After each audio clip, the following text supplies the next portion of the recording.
here know Jeff Godin? He was the guy that would come in the bee costume and read poetry, rustling around in his backpack all of the time. Well, he passed away at the end of July. I don't know the details, although I do know that he battled several chronic diseases in his body. He was 51 years old. I have a bit of a story to tell about him, in that my experience with Jeff is like my experience with many of you here at the Owl. I would have never in my daily life come across Jeff in my daily rounds.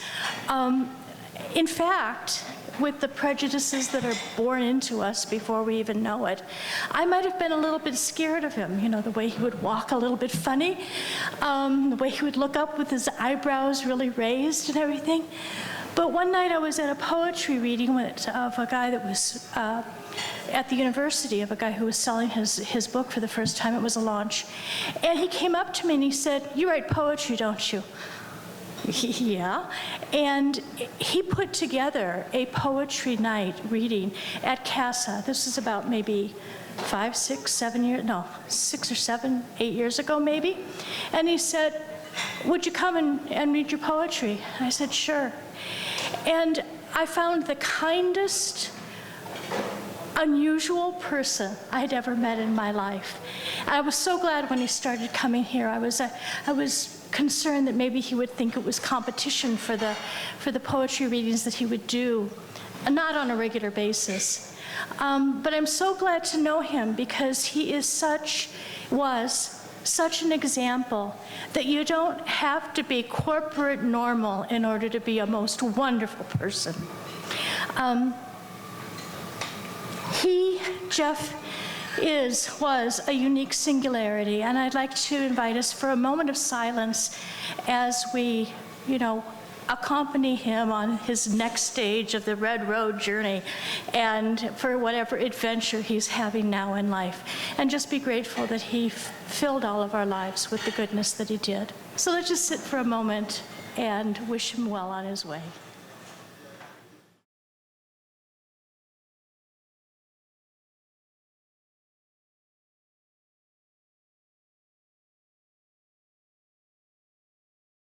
Tonight I have 2 poems for you, including the first one, which I wrote in May. But the reason I'm reading it tonight, it was published on my birthday, August the 11th, by Spillwords Press. All winter long, I yearn for gentle spring. With snow now gone, I fear for summer's blaze. But sadly, when spring finally arrives, she's choked in summer's scorching rays. Alberta's forest fires favor May. When Arctic winds her drought intensifies. Before sap flows and trees are tinder dry, we, most derelict, our campfires ignite. These embers speed on searing winds to parched brush and spired trees, to thwart firefighters with ferocious flames and brand a wound as large as PEI. The UCP left fire crews short-handed when their government cut Rap Attack and fired the repellers who quenched remote blazes to halt their explosion into gigantic blazes. Abandoned, fearful, Albertans evacuate with kids, documents, and PJs packed, with pets in carriers safely stowed, with stores of food and water laden. 30,000 reluctant leave unguarded homes. From safety, they view their house security and watch astonished as brazen looters take advantage and exploit their misery. While in Grand Prairie, rancher Billy Lowen, concerned for strangers' threatened livelihoods, shuttles their spooked cattle in his cattle liner, then soothes the cows at his ranch with his cached food. June, July, and August prepare to pounce with greater El Nino heat forecast. Western Canada singes in the crosshairs of poor planning and climate change denial. We're desperate. We want our rains again. We want the sweetness of our pretty little May. We hate this dangling dread each summer brings. We want to wish this ever-present threat away. Thank you.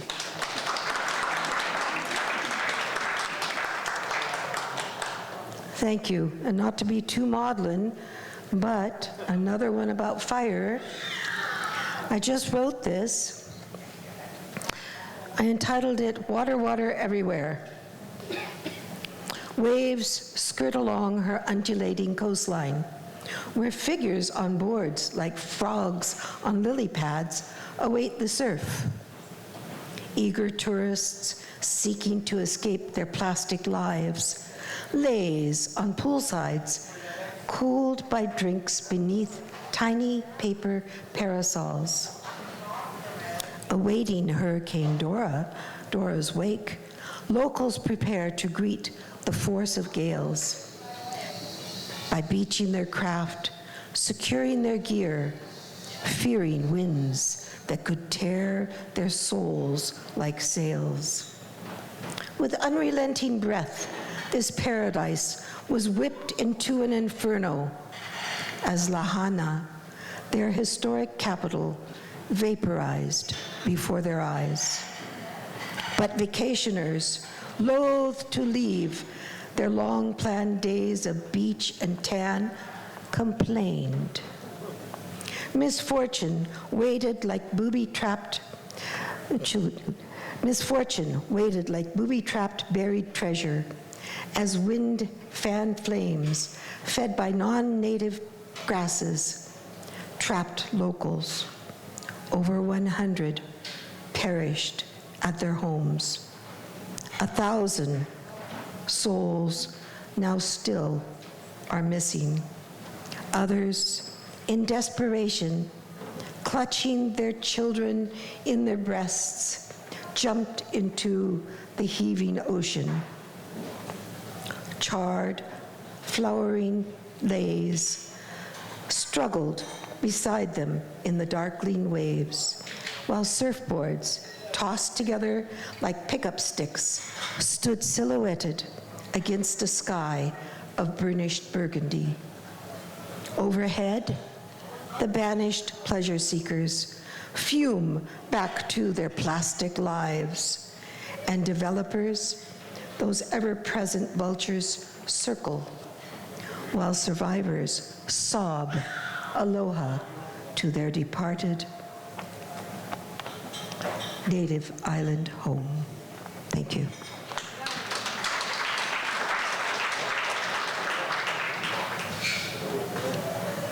Good evening, everybody. I'm just going to read one or two poems. This one's entitled The F Word. Waking in the early morning to prairie fields. Sorry, I don't usually read on my phone here. Waking in the early morning to prairie fields and milkweeds. From the kitchen, familiar smells of coffee, smudge, and bannock. A song of Blackfoot words and singing birds, family voices and country noises, now just a memory. Traded with toxins, creeping through a window crack and dripping from the tap. Have some tea, and I'll tell you a story of what's come to be a fracking tragedy. This one is untitled.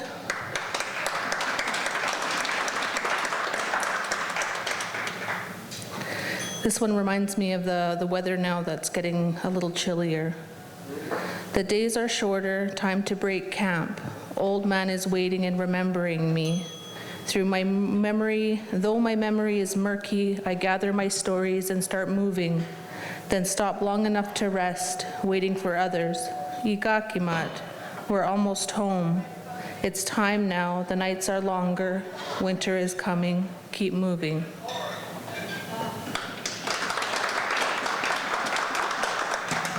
There plays a song as bad as a poem you write when you're happy.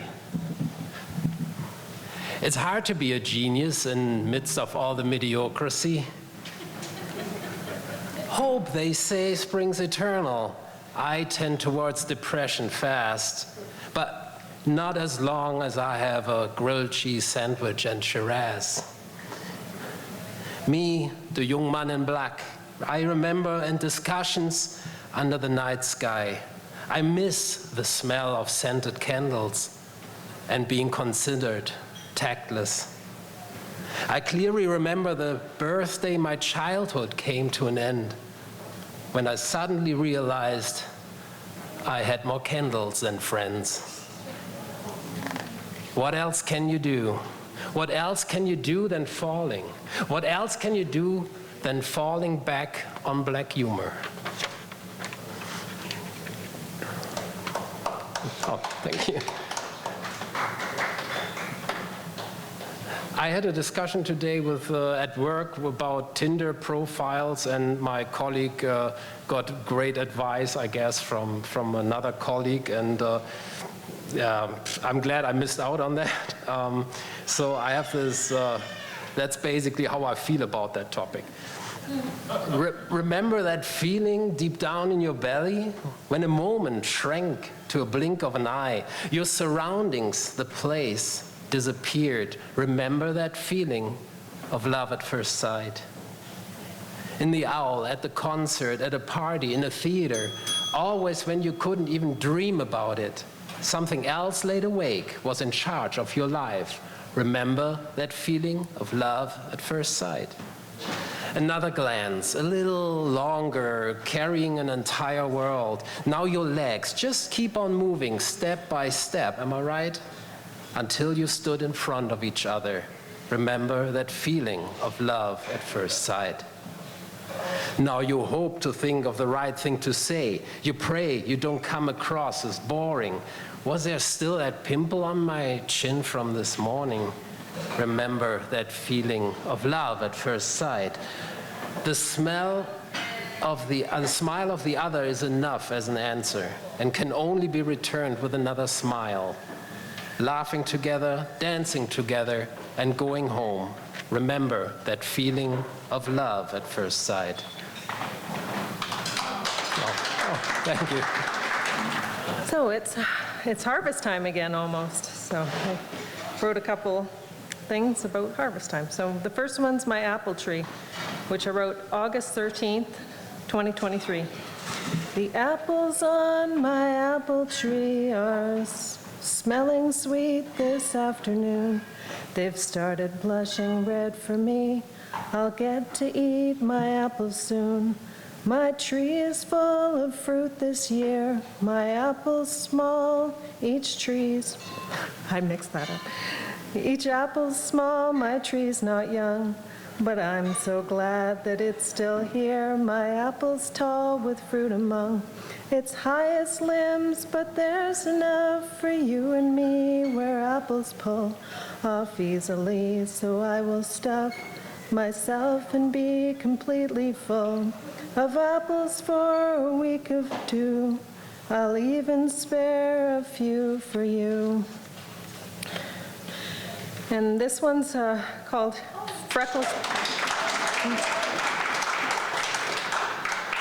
This one's Freckles romaine lettuce, and I wrote that on the same day, August 13th.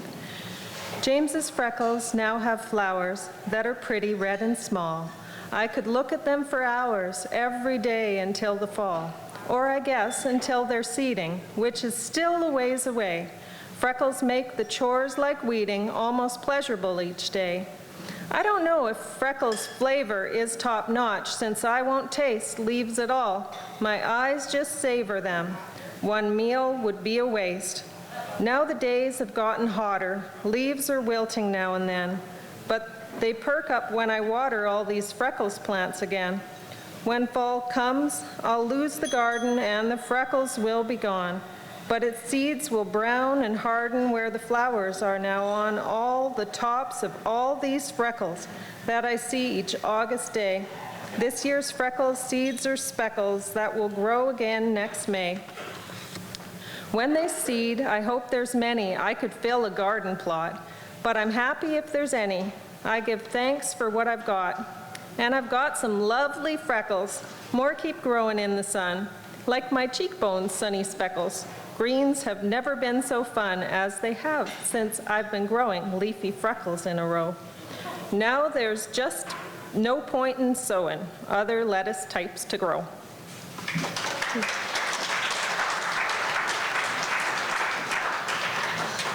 I have 3 shorter poems that I from last month that I'm going to read. The first one is titled Storytelling for Young Warriors. I am not listening to stories. I am filling my quiver. I fast with a copy of the bell jar in my lap. I will become lighter, stronger. When I receive a new Blackfoot name, it will be Strikes with a Pen. I call out for my auntie. There are no fathers here. Read to me at night, and tomorrow I will build your mother's lodge. I live off of blood soup and chapters from Dickens. My party and I will count coup on your nation's favorite poet. At their readings, we take scalps. Scalps are a metaphor for plagiarism. My bibliography is a winter count. We don't capture horses anymore. We raid bookshelves. When the corral is full, we give them away. Meet me at the buttes. The dust and ink mixed together looks like blood. Blood is what makes this real. Listen to Naxa. Make everything a gift with words.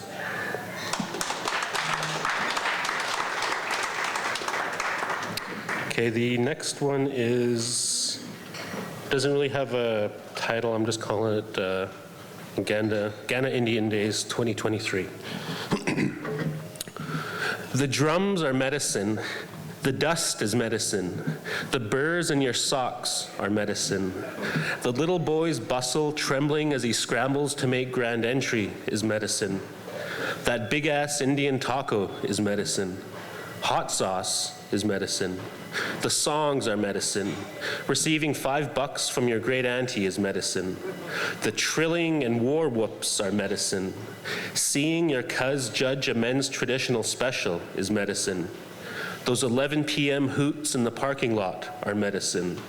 The clang of brass bells and copper jingles in all directions is medicine. The MC's jokes razzing Blackfoot are medicine. Hickeys are medicine. Firecrackers are medicine.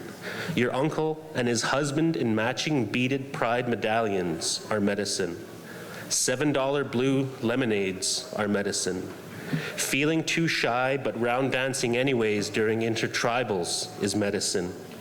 Visiting is medicine. Making rounds is medicine. Nation is medicine. Home is medicine. The circle is medicine.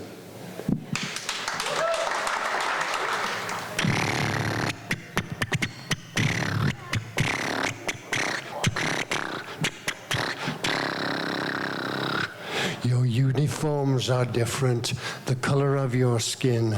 You are the soldiers of the world. You do the dying for us. We do the crying for you.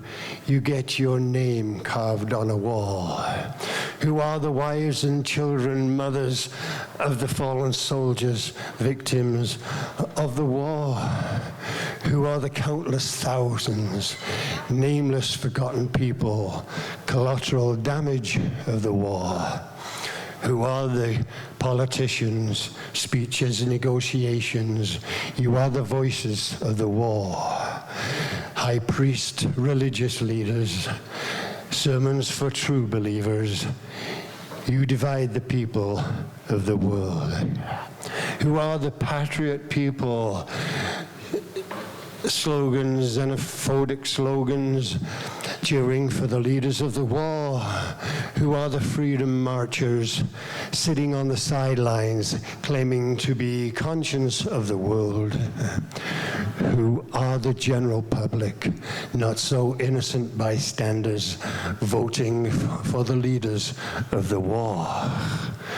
Who are the common people, Ukrainian, Russian people, who want to live in peace, not the war. Who are the watchers? Who are the watchers? Who are the watchers of the war? We are the watchers. We are the watchers. We are the watchers of the war.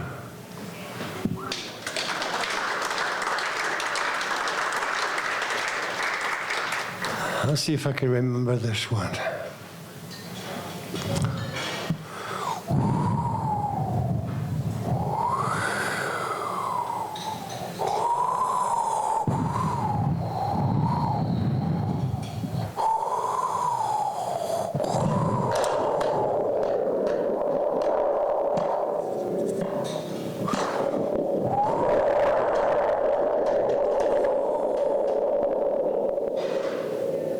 Great Spirit, creator of the cosmos, you were there in the beginning when all was silent, all was still, until your command created light and all the atoms of the universe. Spirit, we sense your presence in the morning mist, can touch you in the leaves and grasses, hear your voice in the wind and in the running waters. Behold your beauty in the scarlet sunset. Spirit, give us wisdom that we may walk the path of truth. Courage to stand and speak for peace among people of all color and cultures. Compassion to speak, confront against the cause of suffering, which is ignorance, intolerance, and hate. And grant us gratitude that we may safeguard and care for the gift of your creation. And Spirit, give us strength not to prevail against another, but to overcome the enemy that lies within us, our selfishness and greed, so that finally, when we come to you, though we be naked, we shall be unashamed.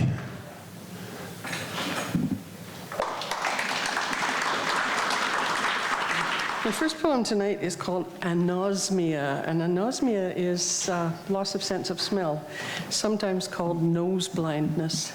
Can you lower the mic? I tried, so but it doesn't cover your face? I don't know how. Oh, there. Is that better? Okay. Yes, it swiggles. Okay. Yeah. There we go. Anosmia.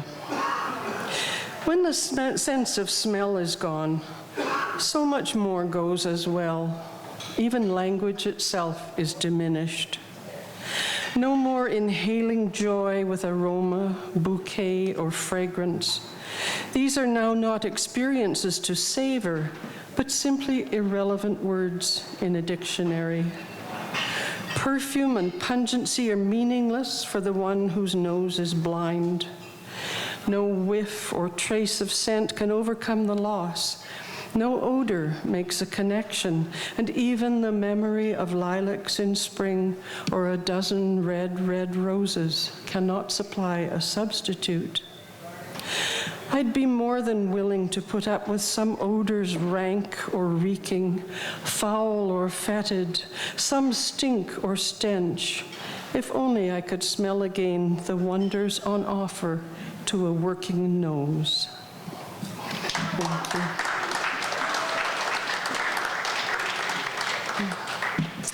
This one's called Tiny Brown Birds. When we humans make things, it's for one reason only. We want a shed, a school, a shop. But other creatures see with different eyes, see possibility, potential, purpose beyond our species' limited intentions view. I'm parked in front of the takeout place, waiting while my daughter goes in to collect our order. A tiny bird catches my eye as it flits down to the small sidewalk tree in front of my car, scans for danger, then drops the short distance down to the ground. What a pretty little bird, I say, as it zooms back up with a treasure in its mouth. A piece of grass, or perhaps a small twig. Nest building, I think, and watch it disappear into one of the large letters spelling out the shop's sign. How clever, I murmur. Eat, energize, the sign says, the words rooted in green in a row of tall plastic blades of grass. And then I notice many more of these tiny brown birds, house wrens, I think, male and female, moving in and out of the plastic grass or perched in the curves and hollows of the 3D capital letters, in the tent of the A, the circle of the R, the crossbars of the E, and the rounded base of the G. We've come here, as the sign says, for food to eat, to energize, but I am fed and uplifted by these little birds busily building in this late afternoon light. I consider how we are connected, related, fellow lodgers on this planet currently so distressed. Oh, my little teachers, thank you for this moment of delight. You caught my eye and then my heart as I watch your little brown bodies busy with life. No worries about tomorrow or the state of the world, just living vibrantly in this time of now, this place of here, making in this our shared space a communal home from a human construction designed solely for commerce. Thank you. And now we'll do a couple of sad tomes. This was not intended, but this is someone I knew a long time ago, called Long Gone Freights and Coyotes. Every time you try and laugh, it takes all of your breath. I can hear that edge there in your voice, and it scares me half to death. You won't tell me where you've been, though you don't mean to lie. Every time you call to me, I hear freight trains and coyotes in your cry. Long gone freights and coyotes and a winter prairie moon. That sort of cold seeps in your bones. Winter won't be leaving soon. You talk and talk and talk and talk. Give a gift for the absurd. You're dancing on a precipice with a parasol of words. Just because you can't reach out to me doesn't mean we shouldn't try. Every time you call to me, I hear freight trains and coyotes in your cry. Freight train whistles cut like glass, winter stars are hard as ice. Though your heart melts mine like snow, coyote rolls your bones like dice. The river undercuts the bank. The grass hides empty air. You cut a step on solid ground, but solid ground's not there. You warned me not to fall in love. You said, don't even try. Every time you call to me, I hear freight trains and coyotes in your cry. Told you it was depressing. Okay, and we'll do another one. I was of two minds of doing, because this is actually a very formal poem that's actually, you can read it up and down on the page or crossways from verse to verse. And it's basically a ballad. Oh, look, Sally, look. Look, it is something red. It is a flower. Look. Look there, Jane. It is something else red. It is another flower. Look, look. Here is something else that is red. It is not a flower. Is it a dead deer? No, it is a dead motorcyclist in the ditch. Oh, Sally, you have picked one of the flowers. It is dead, but it is very pretty. What lies by yonder roadside, red blood drying to black? Who lies by yonder roadside, the young knight in his leathers so black, black flies on black blood and red flowers, and the red flowers stain all of the ditches? Who lies by yonder roadside, red blood marking his track? Who lies by yonder roadside, the great stag brought down in his track, and the red flowers sprinkle the ditches? Who cries by yonder roadside, bloody tears leaving their mark? Blood-stained hands hold dead lovers. Who cries by yonder roadside? Love's a notion, and death is a fact. The blood-stained flowers pool in the ditches, but it is very pretty.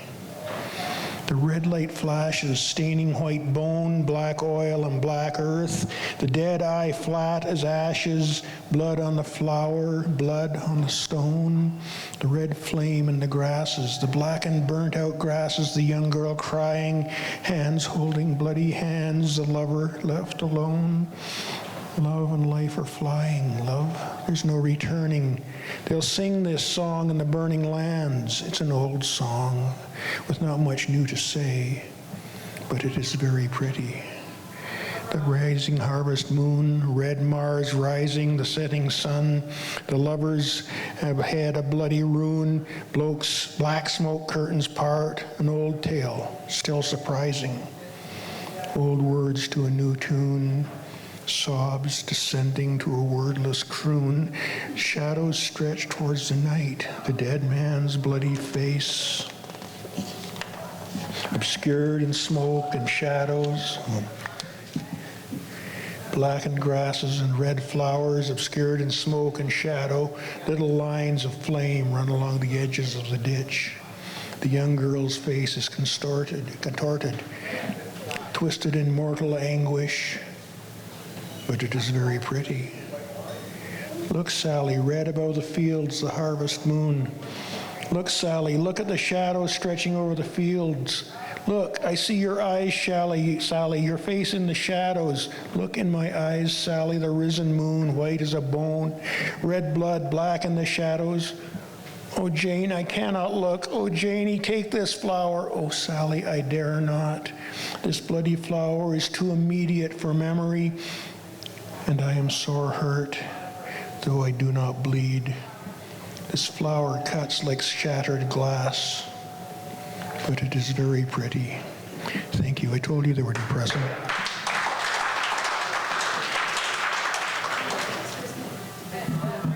Hello. I just have a couple of poems to share. This first is about a little bit of what it's like in my mind going through some mental health things. I cannot leave the pain behind. There's no place of reprieve. When your mind is your worst enemy, it's impossible to leave. This cage within my consciousness holds the depths of all my shame. So I numb until I'm separate from my skin and bones and frame.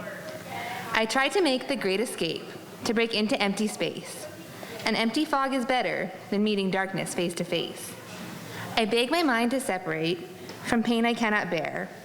But no matter how I run from it, my shame is always there. Eventually, it's all too much, and I can't escape the night. I can feel the breakdown coming, and I'm too afraid to fight. So I fall into the darkness, leaving all I love behind. Ignore the people begging me to not let myself unwind. I fall until I'm broken, a soul shattered on the ground. What once saw life feels ruined, potential shattered all around. I'll stay here for a little while, and feel the end has come. I'll sit amongst my broken parts that were just begging to be numb. But somewhere deep in all the dark, there remains a tiny seed. It longs to be discovered. It knows it's what I need. Slowly and without much to lose, I'll pick up this different part. It doesn't match my broken self. It resembles a fresh start. It looks like picking up the mess, leaning into truths I hold. It resembles knowing there's more to life if I just let it unfold. And though this seed is tiny, I could have lost it in the mess. As I see the truth it has for me, I prepare to leave the rest. This piece is more than hanging on or learning how to cope. As I let it grow inside of me, I realize it's hope.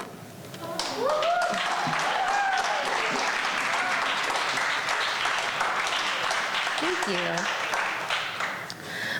This poem is just a short one, but it kind of describes what people have felt coming here, so I thought that was kind of cool. I called it An Ode to Imperfection. Come now with me and imagine a place where in madness there's beauty and in messiness grace, where wrinkles are welcomed on our clothes and our skin, where we don't fret the mess before we welcome lives in. And when our eyes are all tear-stained from a long night alone, we'd have people to call on that feel like a home. We could set aside judgment, never try to save face, just come as we are and have a safe place. And if just for a moment we let go of how things should be, we might feel in the brokenness welcome and in the messiness free. Thanks. So I'll ask you guys to be patient with me because I think I'm a better writer than a reader, which might not say a whole lot. So I got a couple here. This one's called The Penitent's Prayer. The weight of fate like Atlas stone, to sit alone upon a bitter throne. The wind whips as razor thorn, what once was man, now ragged torn.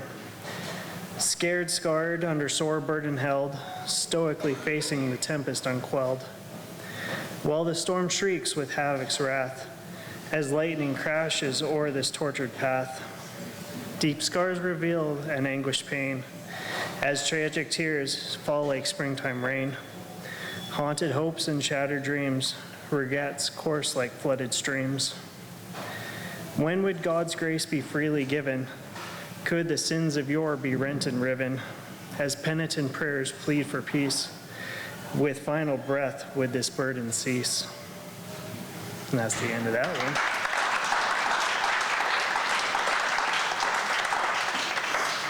So next one is, I call it By Ignition's Ire.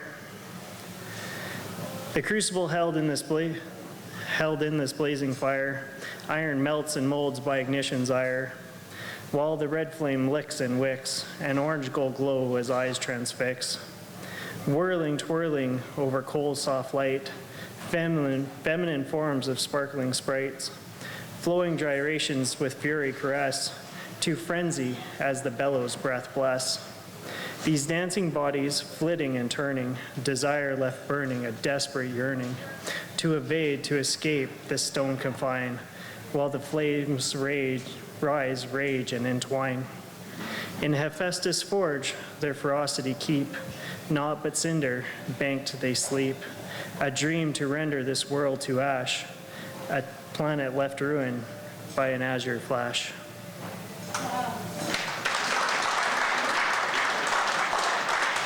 Hello, thank you for welcoming me back. Have a few short pieces. They're a series.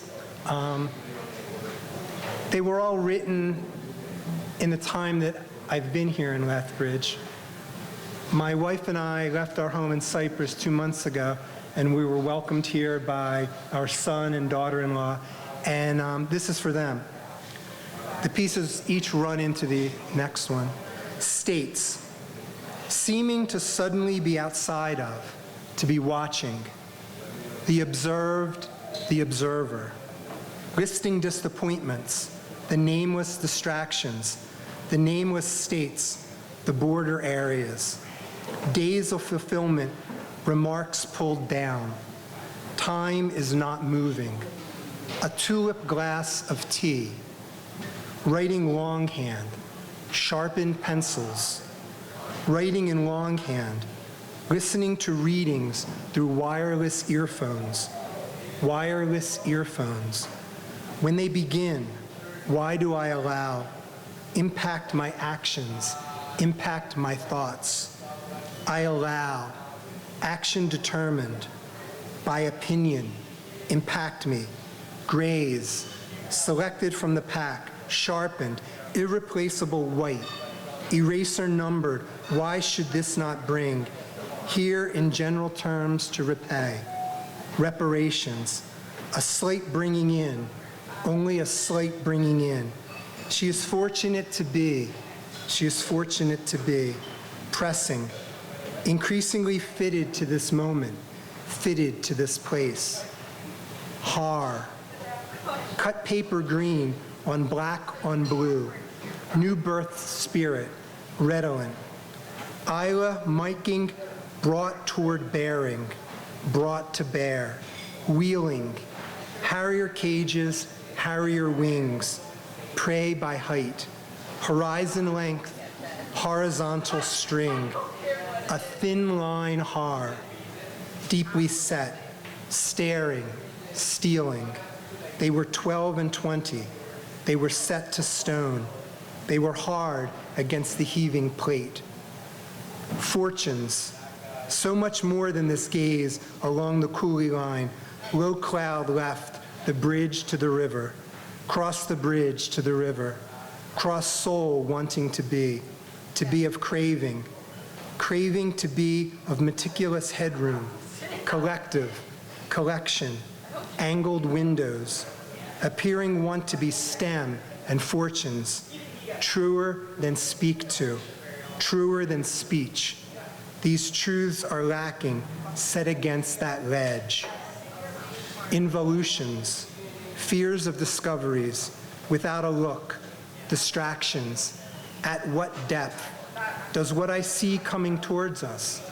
A fragrant month, a cloud falling out of the sky, lilac lemonade, small bird with orange throat, involutions.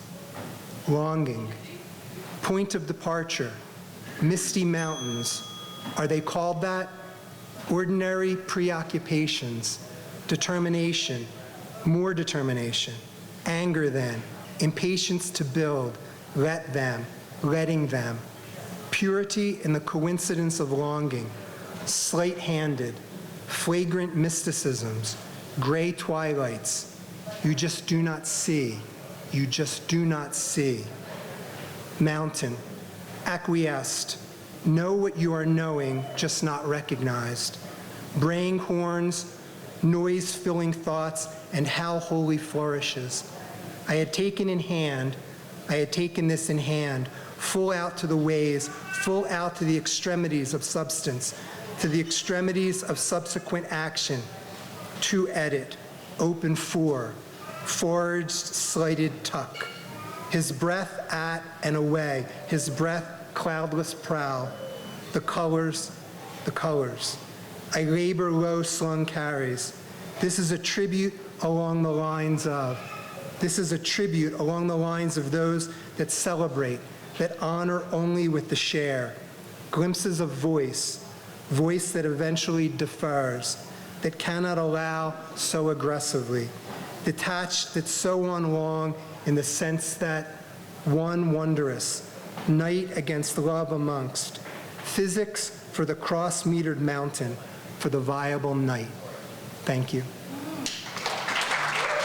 Hi. All right. It's been a little while since I've been up here. I just have a couple. Let's see. So the first one, it's just a quick little poem. I'm sure we've all felt it this summer, as they have all around the world, with our rising temperatures and what's going on, how hot the planet is getting. So this is a little poem about that. Here we go.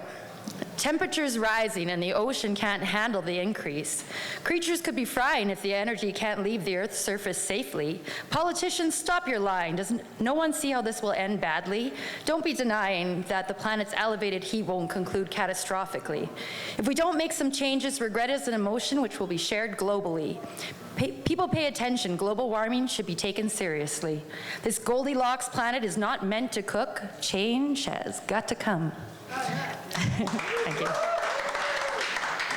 All right, and this one is I wrote this one about a year ago. It was sparked from a minor hiccup, but I tend to take much of my frustration and annoyances out in the form of song lyrics and poems. It's a very ingrained coping mechanism for me. When I come up with something I really enjoy, sometimes it makes me happy I was even brought to that line of thought in the first place that caused me to piece those particular words together. This is one of those instances, and it ties in well with Whoop Up Days. Here we go. It's called Circles. It's actually a song. Okay, I'll go back. About here? Good? It's actually a song, and yeah, let's see. I'm going to speak it. All right. Running in circles, loops, sure, you ain't no square. Constant circles like this wheel, I spin, you steer. Circles, yeah, it's just an endless sphere, churning circles, but our destination is clear. Circles, old patterns and no budge to adjust.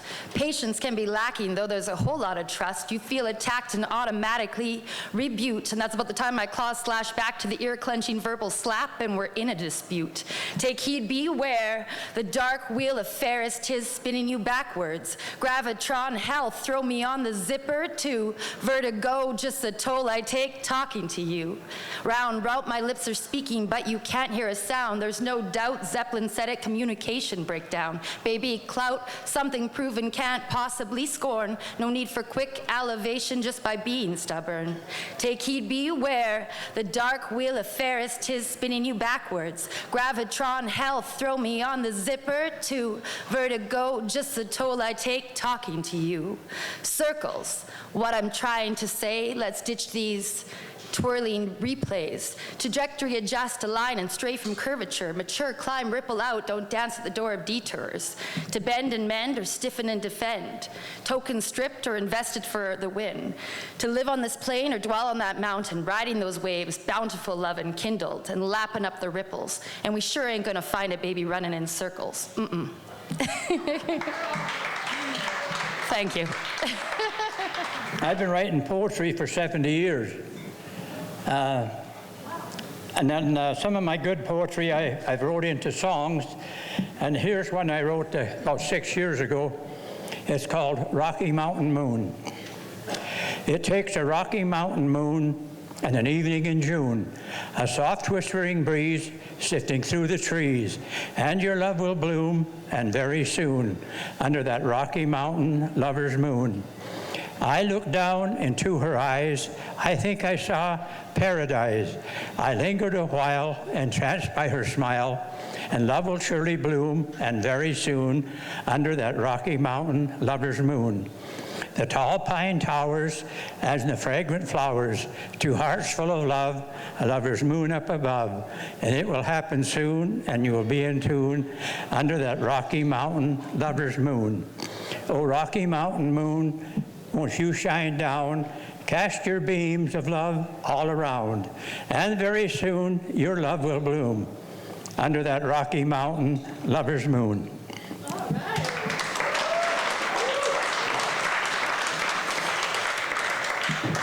Now this one here I wrote, I guess 30 years ago.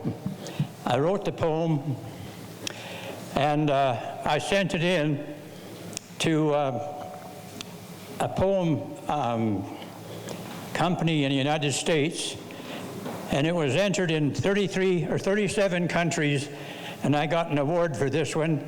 I was in the top 3% of all the poems, and this is the one I wrote, As You Cross My Mind.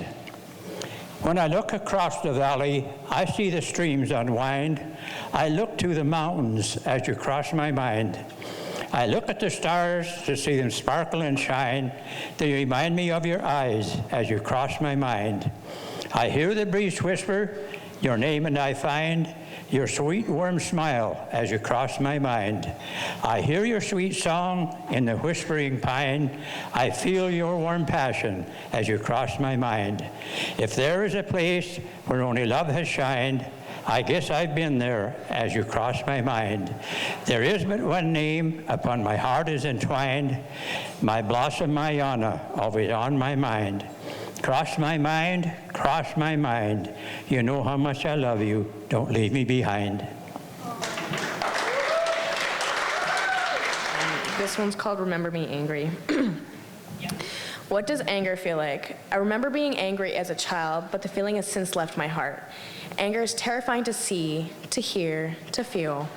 I knew anger as if it was an old friend. Now anger is a stranger. I hate anger because it accompanied screaming voices and slamming doors. Anger accompanied heartbreak. I feared anger as a child and thrived on anger as a teenager. Sometimes I feel anger's fingers brush my shoulder as the feeling of disappointment fills my heart over and over. I do not know how I feel about anger now as I shy away from its touch. Once I vowed never to be angry again. How I wish to break that vow. I wonder how it would feel to release that anger. I wish to feel the burn of anger as a fire in my blood. I think anger would be a release from the constant pounding of heartache. I want to be angry because I'm tired of being burned by hope.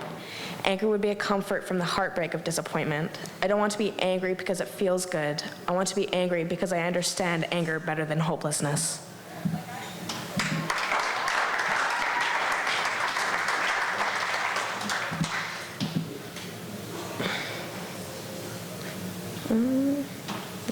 This one's called Left Behind. I once asked you not to leave me. I didn't mean to stay with me. I didn't mean that you had to love me forever. I just asked that you be my friend. Keep me close as I keep you tucked tightly by my heart. I meant check in every once in a while. How's your job? How's your hobbies? What pretty girl has taken my side of the bed? I asked you not to leave me because I needed you.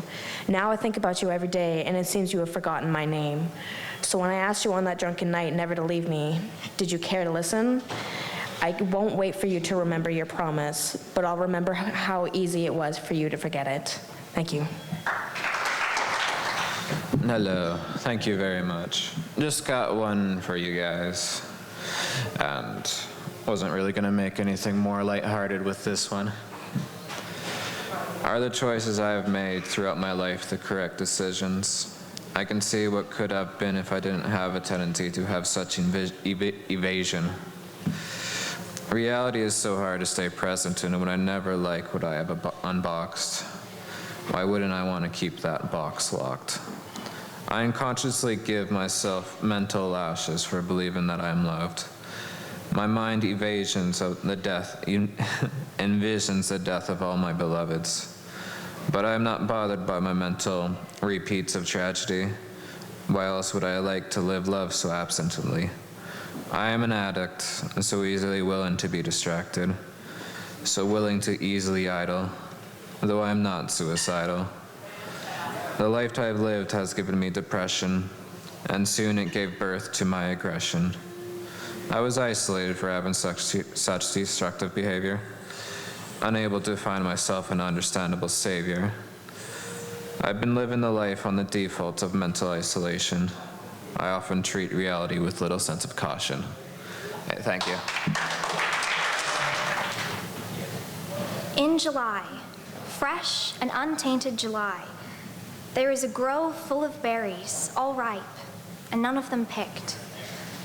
If you pass through the canopy of trees, you'll reach the lush green hedges, long lanes of leaves you can walk through, or when you know the path, skip.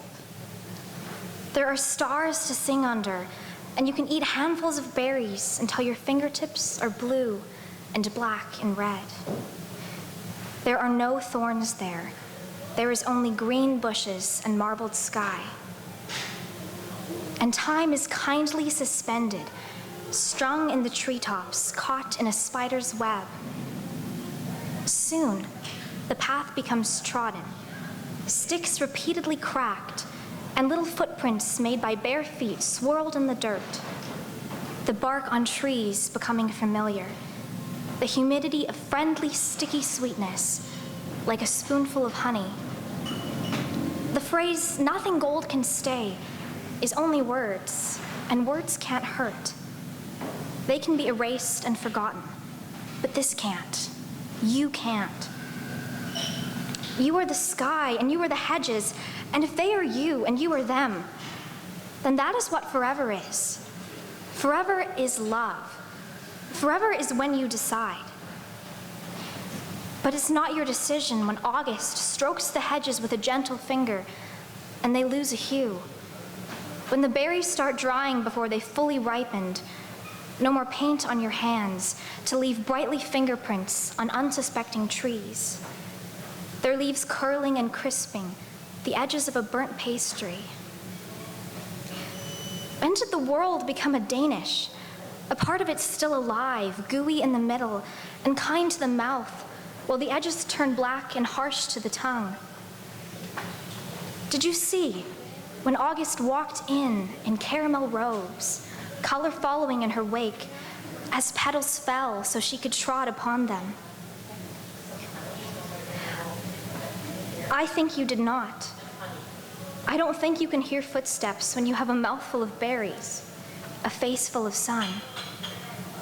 August does not want to be heard because she has never tasted berries or held hands with the sun. And if she thought you were lucky, she might have spoken hello while she said goodbye. If you'd like, the sky is still marbled and the bushes are emerald green, and you can eat the dried berries that get stuck in your teeth and don't quite travel the way they should. And you hold the sun's hand, but you must dance for her because her feet won't work the way they used to. There's a chill in the air where she used to pirouette. August is brutally gentle, casting decay in rippled layers of weakened sunlight, a cruel fade, though gradual is her soft apology. I wonder if you think it's you, if it's easier to believe that the sun's soles aren't worn, and that it's you who must have grown tired. Your eyes can't see the hues as brightly. There's a feeling sitting somewhere inside you. A single guest at an empty cafe staring at a blank menu. There's something to be said, but there are no words. There is no search, because the last and only thing you were sure of is that nothing that could be said would ever be good enough. And there is pain in producing a lowly seed when you know somewhere there is a flower in full bloom. Year after year, the sun comes back, bearing berries in her arms, color dripping from her fingertips, and every time you take her hand, becoming color yourself, bathing in light, the white part of the marbled sky. All the while, years blurring together, the cafe never closes and the customer never stirs, endlessly blinking at a white page, as if time and patience yields to answers conveniently written in ink. The customer is never hungry, never wanting to read the menu far more than order anything. So they sit in hope, waiting, possibly a fool, for can you really wait for something that may not come? Yet, you yourself are also in wait for a woman in a caramel robe trailing petals, every morning checking the soles of the sun until one day you see her. Slowly, as she lifts her head, you see she is not ugly as you imagined or cruel as you pictured. She looks like you, and her eyes are a golden brown, a different warmth than the sun. The warmth spills down her hair and comes to rest on her feet that trod the earth gently, a familiar path. She holds your gaze for a moment, then smiles, and eventually quietly walks on. There is a seed stirring and blooming in your pocket, and the lowly guest at the empty cafe is starting to see color within the white. I think that's the end, if I had to guess. I've never done this before. Thank you for listening. So this is a poem that I finished writing last night. It's called Circles Within Circles Within Circles.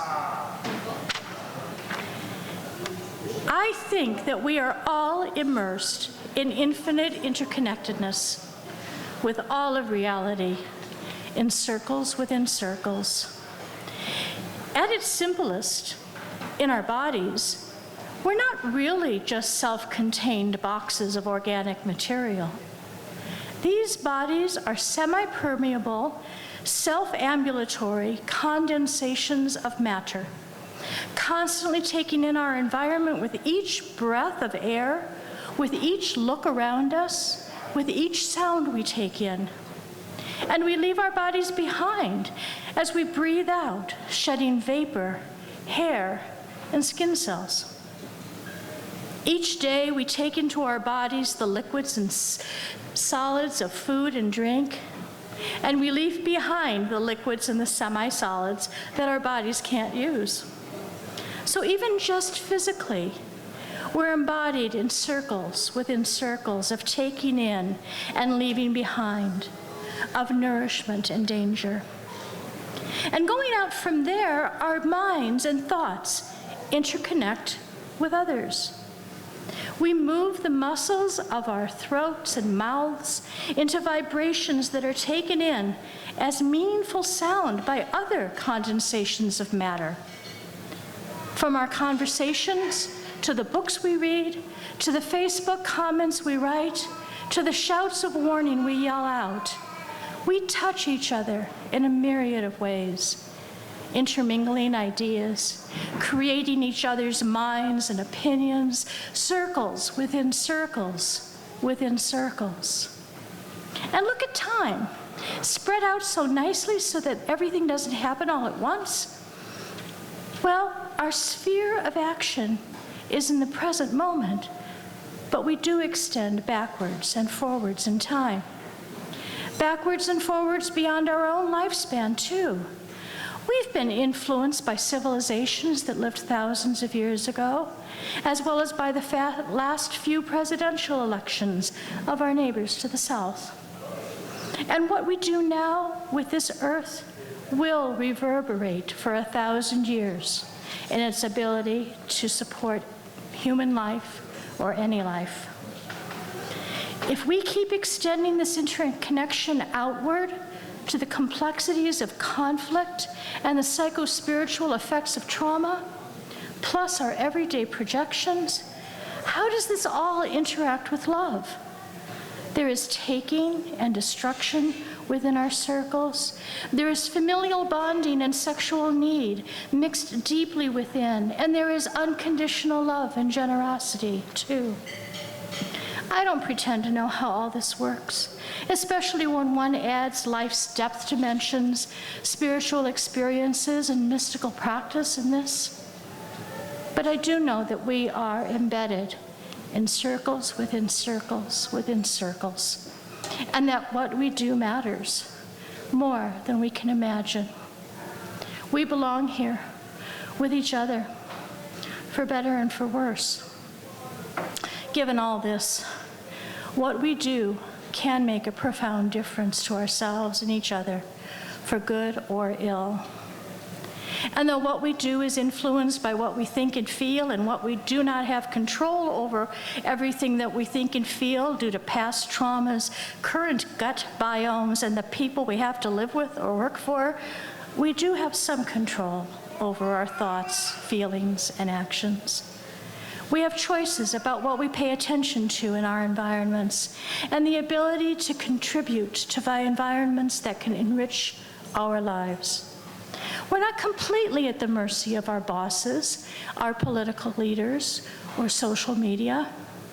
And just as we have huge resources for destruction, we also have huge untapped resources for connection, healing, inspiration, meaning, and possibility.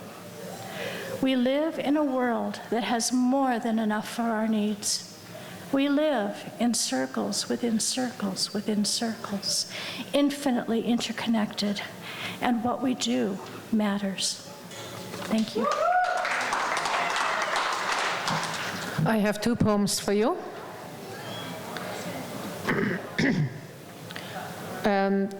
This one I wrote on our last poetry circle with Cat and the ladies. It's called At the Fire.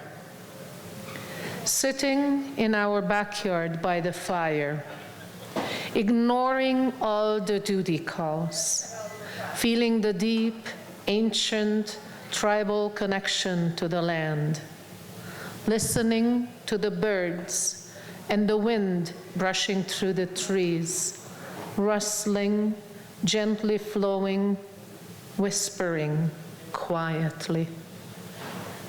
The evening is a lovely time to think of all the people you share the fire with. If they all joined, what would that be like? How big is your circle of fire? Your circle may be small when you are young and grows every year. It is the way of life. Sometimes expanding, other times retracting, close to extinction. Keep your fire going. Keep sharing your fire, and let others share their fires with you. It is how we all stay warm.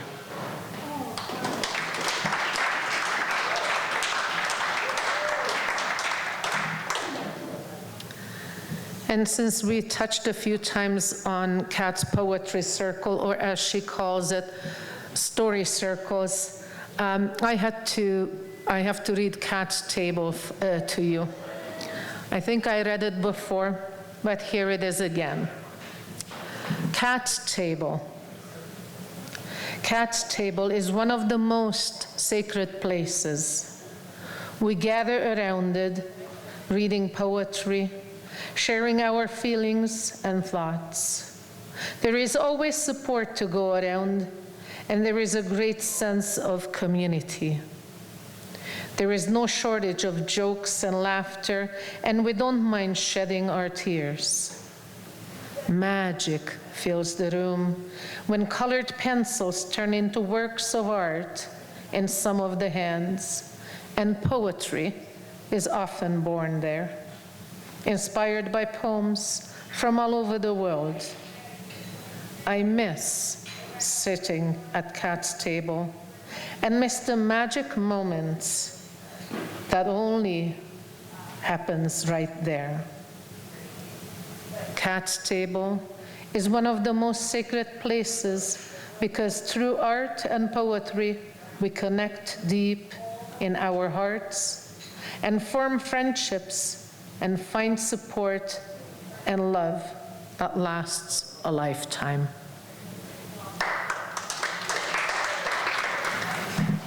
Well, thank you everybody for the diverse voices, poems, and everything you brought to us. Many thanks to Steve and the staff at the Owl for their awesome venue and excellent service.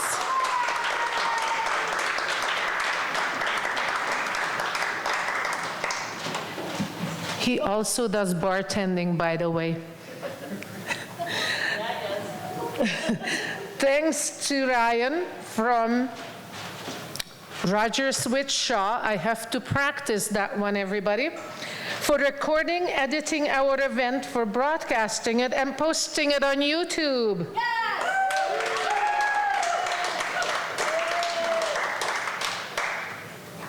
Thank you to our sponsor, Brent Manning, AKA Doobies, for sponsoring us this month and next month. Many thanks to my partner Neil for taking our posters to local businesses and organizations while I was on Vancouver Island on a holiday.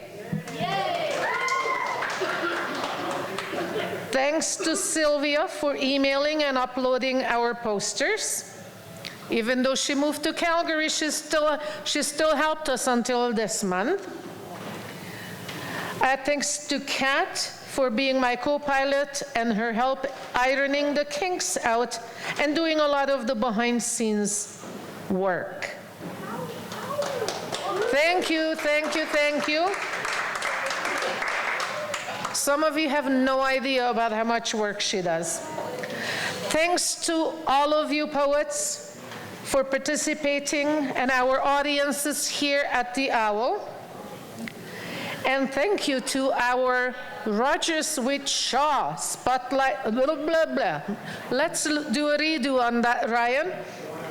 Thank you to our Rogers with Shaw audiences for watching our program on TV and on YouTube. See you all on Wednesday, September 27th. You will find information about our open mics on our Facebook page, Tell It Like It Is Poets, by going to our events tab.